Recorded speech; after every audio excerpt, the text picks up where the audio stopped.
Hello नमस्कार मैत्रिणींनो, चला कटोरी ब्लाऊज स्टिचिंग करायचं आहे, कटिंग पण करायचं आहे. तर मी तुम्हाला अगोदर कटिंग दाखवणार आहे. तर पहिलं माप बघून घ्या तुम्ही.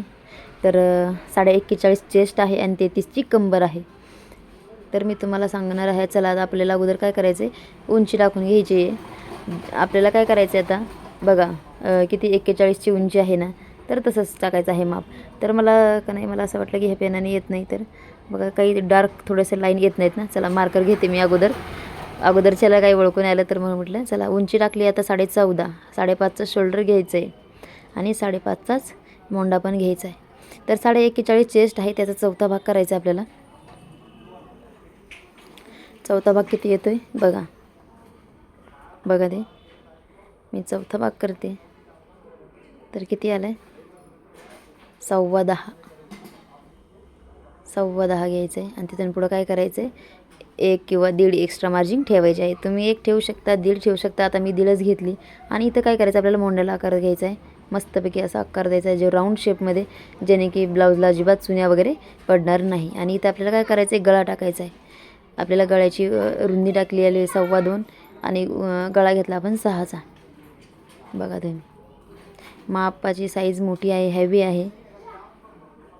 तर बघा 3.5 एकूण 3 घेतले एकूण, आणि एकूण 2.5 घेतले, जी क्रॉसपट्टी आहे आपली. तर त्याला सेप देऊन या अगोदर, त्याला मस्त पैकी आकार देऊन घ्या. क्रॉसपट्टी आता आधी काय करू, आपण कमरेचं माप टाकून घेऊयात.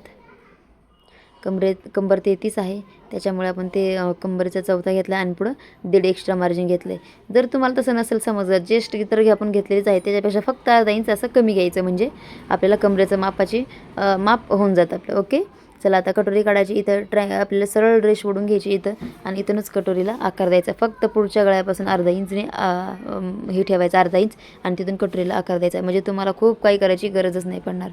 तर एकदम सोपी पद्धत आहे मैत्रिणींनो, नक्की ट्राय करा. तर कसं वाटलं बघा. आता चला स्लीव्जची मी कटिंग करणार आहे. अगोदर स्लीव्ज घेते.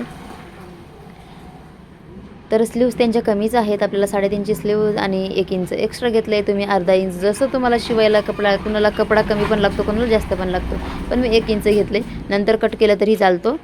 ओके, तर दंडगे टाकलेला आहे आपण 6.5, आणि त्याच्या परत नंतर 1.5 एक्स्ट्रा मार्जिन घेतलेले आहे आपण.